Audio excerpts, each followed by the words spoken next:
Okay, so in our previous session, we talked about different types of ciphers. Okay, and we were talking about, I believe, we started with the classical cipher types, right? Yes, And yeah. in the classical ciphers, what did I just uh, classical ciphers, we discussed about substitution, Yeah, transposition. substitution and transposition. One. Then we talked about ciphers based upon key types, and in ciphers based upon key types we had two types: Symmetric and asymmetric. symmetric ciphers and your asymmetric ciphers. Yeah. Okay, so did we discuss about asymmetric ciphers? Okay. Like in asymmetric ciphers we have got two keys, one is public key and another one is private key. Okay. In symmetric cipher there is only one key, Only okay. Private key. private key. Okay, in asymmetric ciphers we have got two keys, Two keys. Okay. one is public key and another one is Private key. private key. So what happens in case of asymmetric cipher is, let's say there is Alice and there's another party, Bob. Okay, let's just name them Alice and Bob.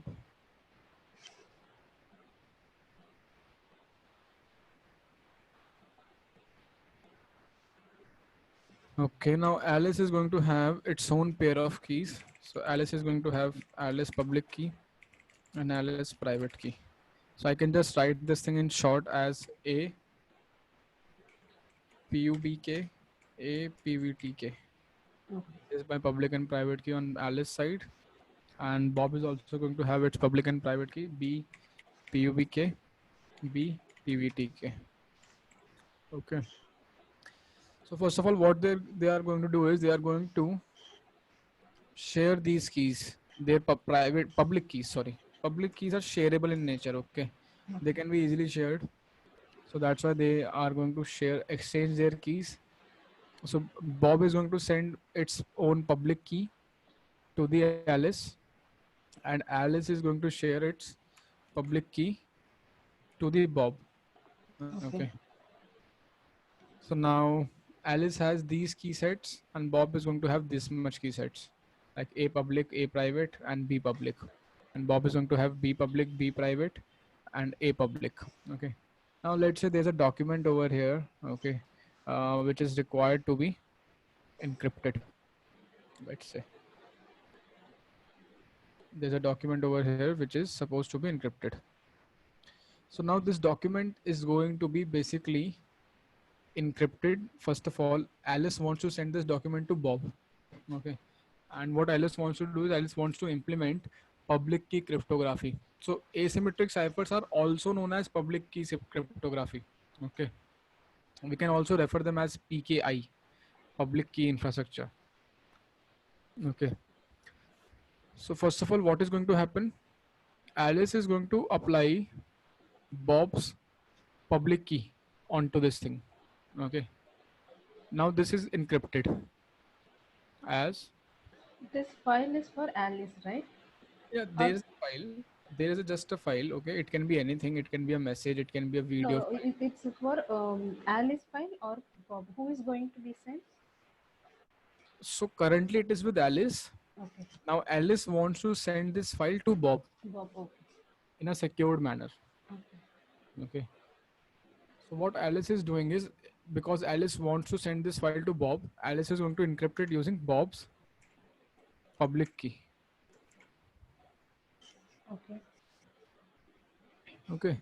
So this file is being encrypted using Bob's public key, and then this file is sent from here to the Bob. Okay. Bob received this file. Okay. Now what Bob is going to do is Bob is going to apply its private key to decrypt the data. B's private key to decrypt the data. When Bob is going to apply its private key over it, what you are going to say is that this this file is going to be retrieved back. Okay, it's like this. Okay, once Bob applies its private key over it, the file is decrypted, and Bob can read through the file.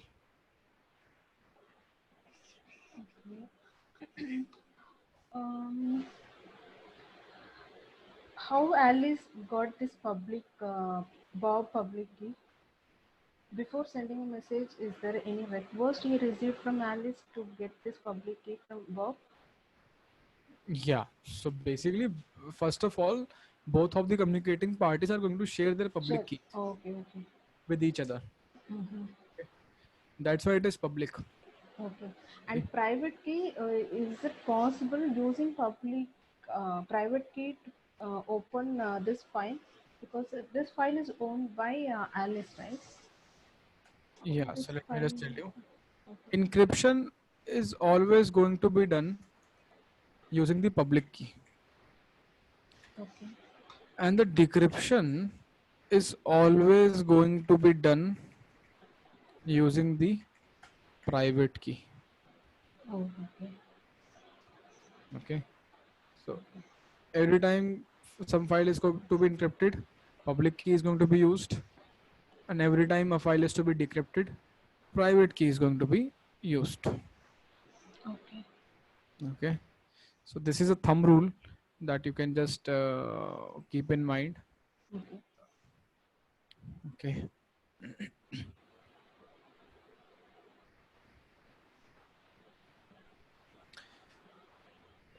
so if you go to Google, you will see that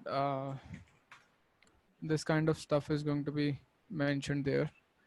Let me just type PKI over here, public key infrastructure, or let me just type, let's say,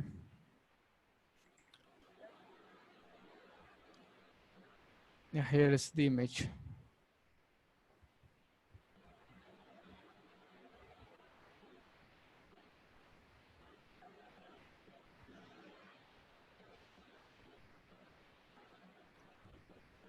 So here it is. You can observe that there is some plain text over here. Sender is going to encrypt this data using receiver's public key. That's what I told you, right? Mm. Yeah, yeah. And then it is going to send the data, and then the data is going to be decrypted using receiver's private key, and there is going to be plain text. Okay. Okay. So let me just share this image in the chat as well for your any further reference. Yeah.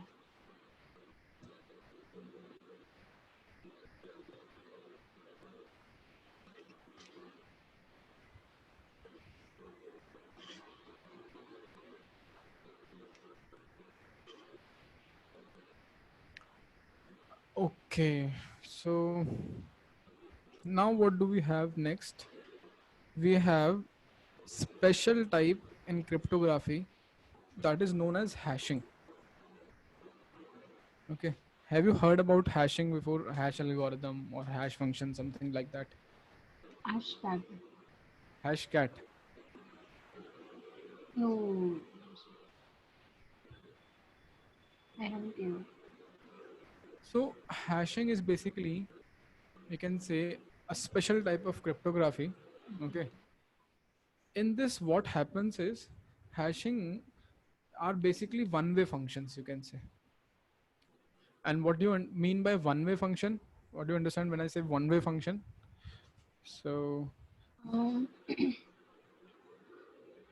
other person, they can't do any decryption or encryption anything.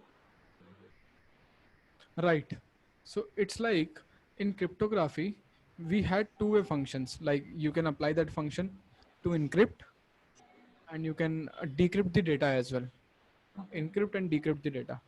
But in hashing, You can only encrypt the data. You cannot decrypt the data. Mm.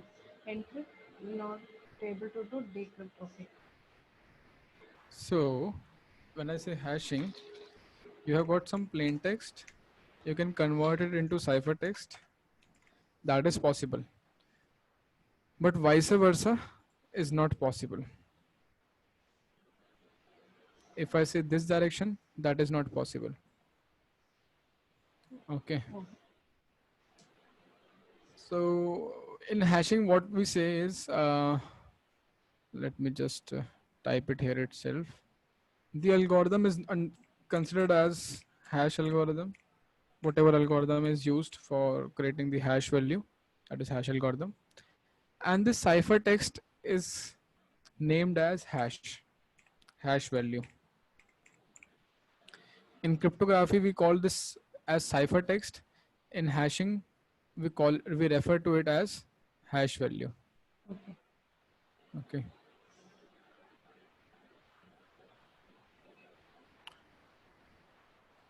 So let's just remove ciphertext from here. This is hash value. Okay. Let's look into some well-known hashes here. Some of the well-known hashes are like MD5 hash.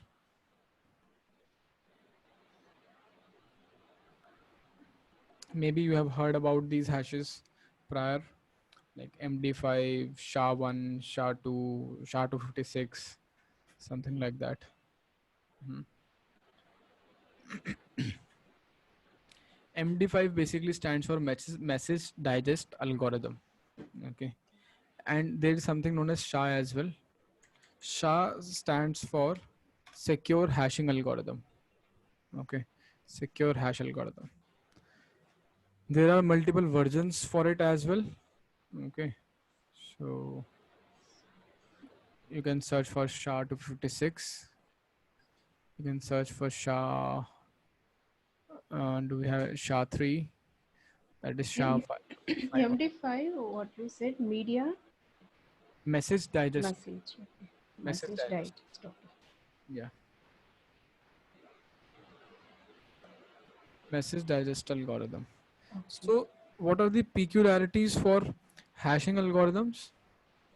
The main peculiarity of hashing algorithm is they can take input of variable length, but the output length is always going to be same. It's like if you are providing with 2 bits of input, or you are providing with 2 bytes of data, or you are providing with 200 or 2000 bytes of data. Whatever input you are going to provide, the output is always going to be of same size. Okay. Okay, that's one thing you can see here. Probably, let me just type. Let's go to MD5. It says MD5 is widely used hash function, it produces a 128-bit hash value. So the Okay. output is always of the 128-bit size. Whenever you are going to convert something to MD5 hash, it is always going to be converted into a 128-bit sized output. Okay. Get decrease the size, right? Prices. Yeah. No, it's like if I'm providing an input with 10 bits, if I just provide input of 10 bits, Okay. it is still going to output me 128 bits. Let me Oh, just like that one. For standard, it's take the size is 160 bit, 128. 128 bit. Okay. It is standard. So let me just type here as Rishabh as a string. So I converted this input to ciphertext, so to hash. Okay. Let me just uh, start pasting these input here for comparison purposes. Rishabh was converted to this value. Let me just type R here and try to convert it to hash. This is the hash for this alphabet, for this input string. Okay. These output is always going to be 128 bits. The input can vary. Let me just provide something randomly big. Hmm, some very big string. I So provided. that also say, oh, Yeah, this was my input, okay, and its output is going to be same, no? of same Same length. size. This is my MD5 hash value. Okay. Okay. So you can see here that it does not matter if you are providing with a small length of input or a large length of input. It does not matter here. Okay. Okay.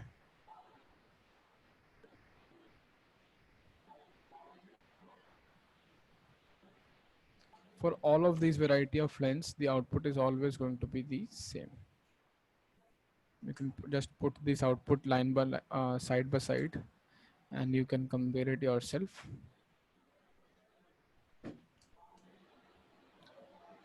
In all of these cases, the output is of same length. Okay.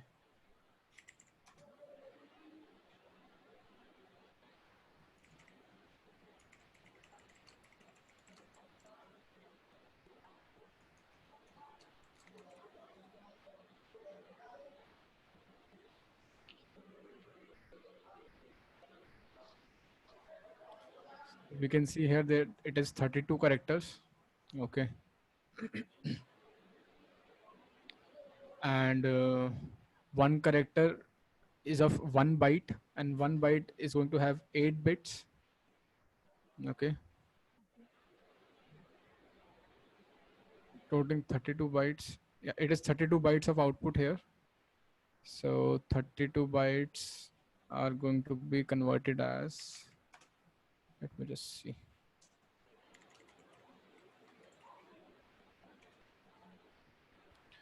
Okay, yeah, it is going to be double 32 into 8. So let me just confirm the output of MD5. Hmm, MD5 hash output length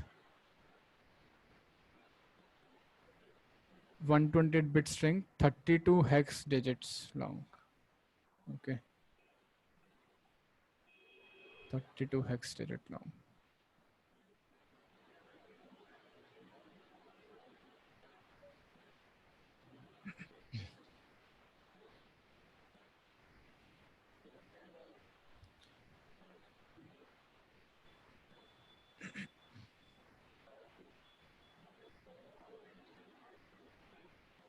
Right. You can refer to this as well. So there's a lot of study that you can undergo only if you want to become a cryptographer.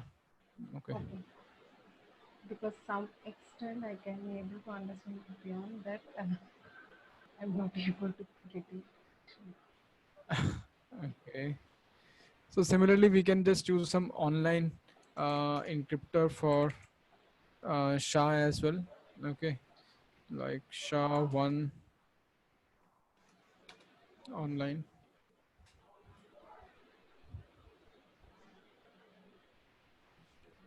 For hackers, they must know all those things, right? Cryptography as well. As a hacker, Yeah, as a hacker, I understand. yeah, at least the basic, at least. Basic. Yeah, at least the basics should be clear. Okay, so basically hashes are used for integrity purposes. Okay, let me just go to kali.org and let me just show you one thing. So whenever you try to download something, okay, so here you can see with every download, you can see there's a checksum which is provided. There's a hash value that is provided. Okay, Okay. so this is your basically SHA-256 hash value. Okay, this is your SHA-256 hex value, and why it is provided?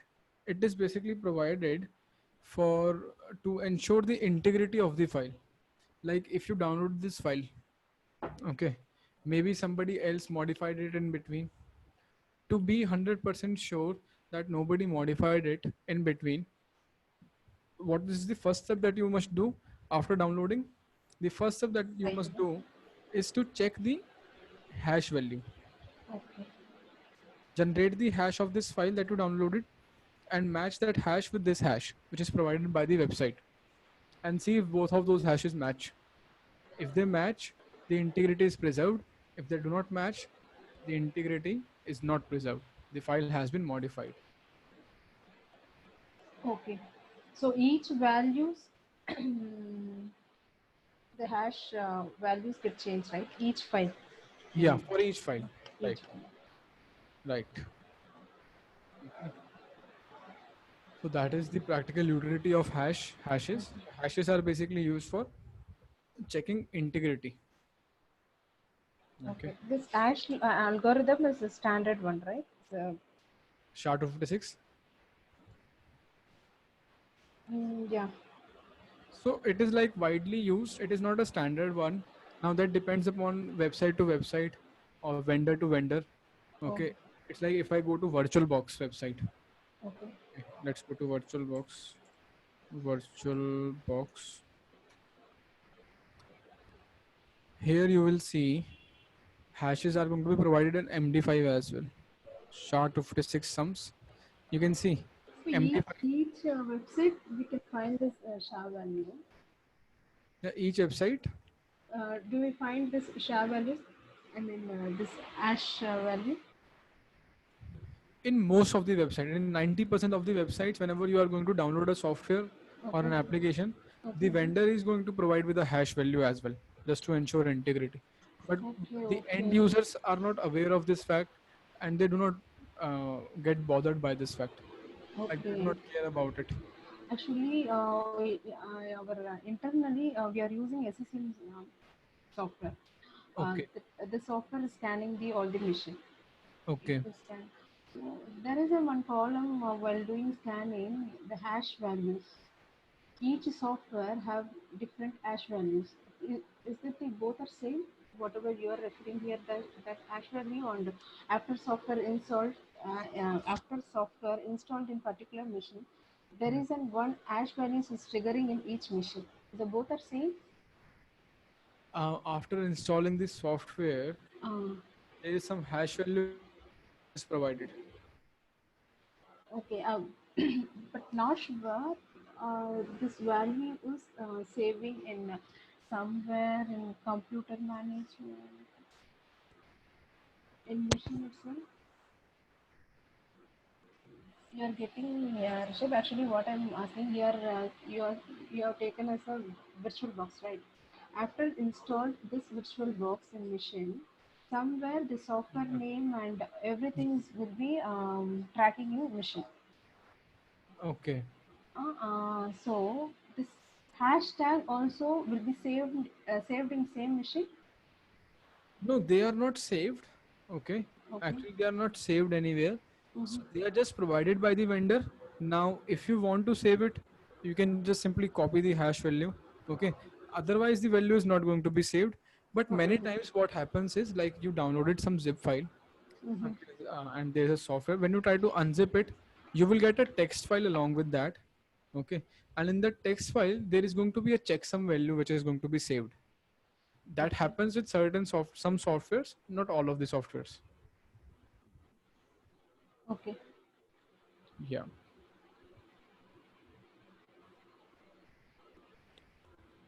So maybe you can try to send me a photo or a snap of the file. Now here computer management, just open computer management console in your machine. In my machine. Yeah, yeah.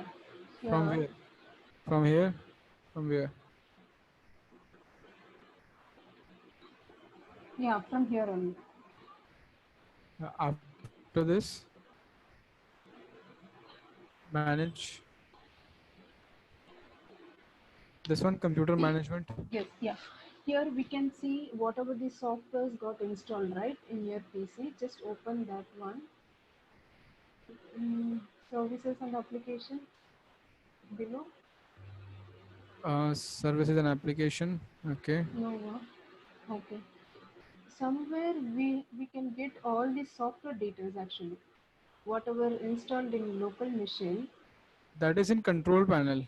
No, no, that is another way we can find out. But here somewhere we can find all this information, software information along with ash code details. Somewhere I saw this information. Okay, let me check it out. Sure, you just check it once, okay, and then let me know. No, Yeah.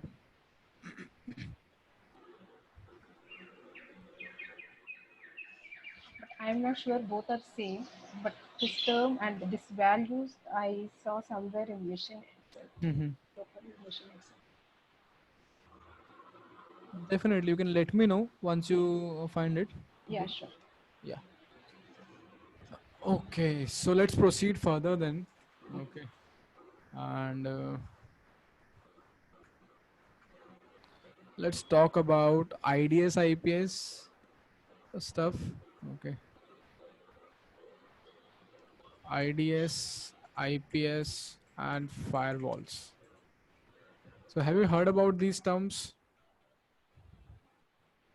Mm, Firewall, I heard it, but IDS, IPS.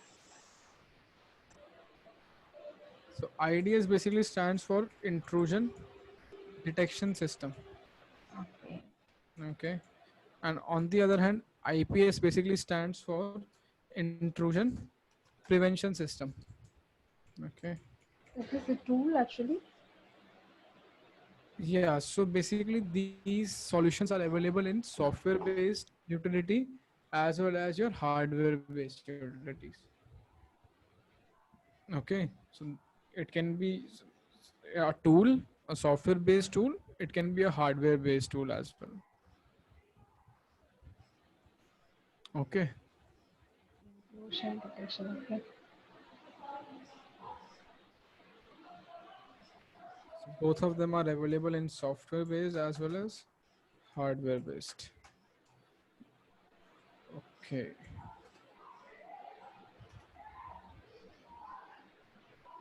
Both of them are hardware and software.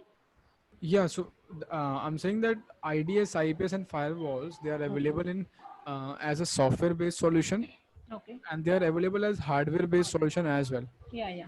Got So it. that depends upon the client, what kind of solution they want to implement. Okay, got it. Yeah. So now the question arises: what is IDS? What is IPS? Okay, that's the full form. What is the difference between two? As the name suggests, IDS is basically something which is going to detect. Yeah. Okay, it is only and only going to detect Okay. some kind of an intrusion attempt. Yeah. So IDS is there for detecting the intrusion attempts. Yeah. And on the other hand, if I talk about IPS, so IPS is there for prevention. That means IPS can stop those malicious or intrusion attempts. Okay. Okay, but on the other hand, IDS do not have that power to stop anything bad from happening. Okay, IDS do not have that strength, you can say. So But for us, same way, IPS also doesn't have detection features, is it? yes, what happens is, you when you implement this thing in your corporate environment, you implement the IDS and you implement the IPS. IDS, whenever it detects something, it generates an alert, and that alert is sent to the IPS. So the Okay. IPS is alerted of that intrusion attempt, and then IPS takes appropriate action to stop it. Okay. Got it. Okay. Now this whole scenario is very traditional. Okay. Okay. Earlier days we used to have IDS and IPS as different utilities. Nowadays it's like a one-stop solution. You will Okay. get a single software or a single hardware which Okay. is going to have IDS in it. IPS in it, firewall in it, everything in it. Okay. Okay. So traditionally it used to be different utilities. Okay. Okay. Yeah. Okay. So if I need to give you an example, elaborating on this difference, it's like, let's take an example of a ATM or a bank. Okay. So let's say there's a bank out there, or let's say there's an ATM out there, and there are certain CCTV cameras which are installed there. Okay. Okay. Now let's say there's some kind of a robbery that is happening there. Okay. So those CCTV cameras are going to act as an IDS, intrusion detection system. Those CCTV cameras cannot stop the robbery from happening, right? Correct. Correct. They can just see, they can just look, sit there, and they can just look. Okay, something bad is happening. That's all. Full stop. Okay. We are helpless in that case. Cameras are like, I cannot do anything, bro. I can just record it. That's all I can do. Yeah. That's like an IDS. Now, what does IDS do is IDS is going to generate an alert and is going to send to the IPS. Now, say these talking about the example back, talking about the cameras. So there is going to be some kind of a monitoring room, like where the CCTV camera footage is going to be monitored by the guards. Okay, there will be some guard sitting in the monitoring room, which is going to be monitoring the CCTV footage, right? So if the guard is alerted by the camera, the output from the camera, like something wrong is happening here. Okay. Okay. So the guards can physically go to the place, and they can stop the robbery from happening. They can fight against the robbers, right? They can resist, Yeah. right? So Correct. you can say guards are going to be your IPS in this case scenario, Okay. Okay. right? They had that, they have that ability to stop it, to Okay. prevent it. Okay. Okay. Yeah. So that is a very casual example while differentiating between IDS and IPS. And That's all. detection, the rule is based upon the input provided by end user, is it? Whatever the suspicious entries or any website Hmm. entering in their network, that they have to give some information in that machine, right? In the So software. Then detection, only, yeah. So the detection happens on the basis of network traffic. okay, Okay. IDS is going to be plugged in a network, and IDS is going to look into all the traffic which is passing through the network, okay, and it is going to look into those packets. okay, If something malicious is going to be found, then an alert is going to be generated. okay. Okay. So from here, we need to understand the ideal placement of IDS in a network. Like, where is an IDS placed? If I talk about ideal placement of IDS in a network, let me just try to create a network over here. Let's say there are three machines here, and there's a switch here, and there's a router here. Okay, and these machines are connected like this way,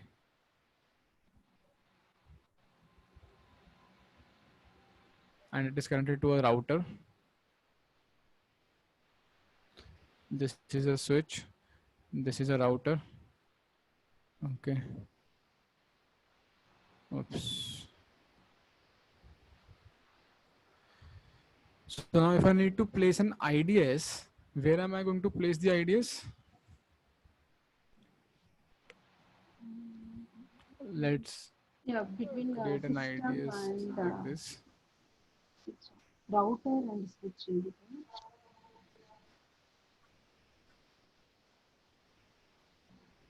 So essentially, IDS is going to be placed somewhere here. Okay. Like this, Before switch connection, is it? Because after switch, the data, on this everything is passed switch. on the switch.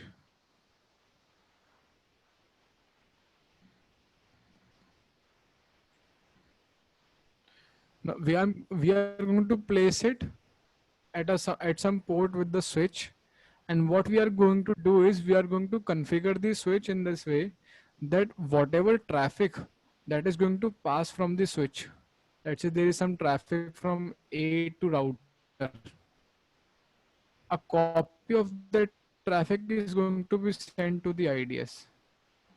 Let's say there is some traffic from this machine to the router. A copy of this traffic is going to be sent to the IDS by the switch. Okay. Let's say there is some traffic from this machine to the router. A copy of this traffic is going to be sent to the IDS. Okay. Getting my point? How about receiving data? This is for sending data, right? What about receiving data? Ah, Same applies for the receiving as well. first So, IDS, then it will reach to machine. so basically, the rule is whatever traffic is going to pass through the switch, Okay. may it be from this side, this way, like exiting the switch, or may it be entering the switch. A copy of the traffic is to be sent to the IDS. Okay. Got my point? Okay. So the incoming traffic as well as the outgoing traffic is going to be logged and monitored by the IDS. Okay. So the concept is clear up till this point. Yeah, till I'm clear.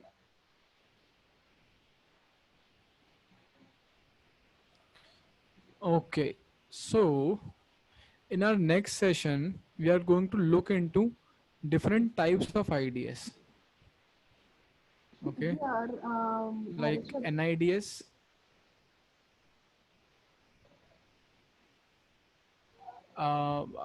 Your voice is breaking in between. okay. Actually, till Hello. I, yeah, hello, is audible now? Hello. Yeah. Yeah, till ideas how the data is passing, that I understand. But what my Yeah. question here, detection when that will act in this ideas is just receiving the data from other source. Hello, hello. Yeah. Actually, I'm not. Yeah. Hello. I think some traffic. I'm not getting your voice.